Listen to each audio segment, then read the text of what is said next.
Зеленый остров. Здесь вот стена памяти. Посмотрите, какая длинная. Вот стена памяти воевавшим и погибшим на фронтах Великой Отечественной войны. Эти люди защищали нас.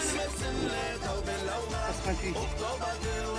Я заметила, вот сейчас проходили молодые ребята, останавливались, читали фамилии.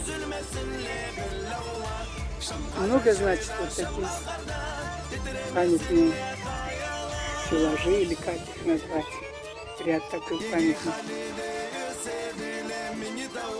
Да.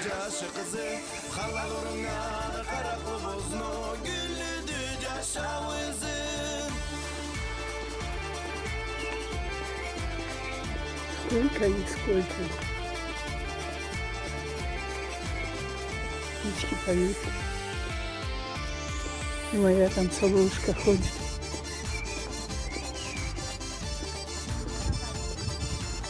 Что-то. Так. Нет, а ты не дедушка, не?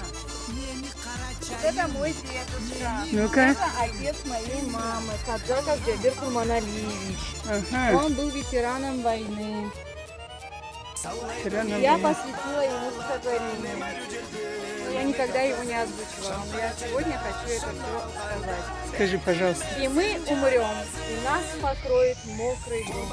И мы сгнием под мокрым домом, под дождем холодных дней. И не увидим никогда, теперь мы теплых дней. Спасибо. Спасибо за память. Большое спасибо.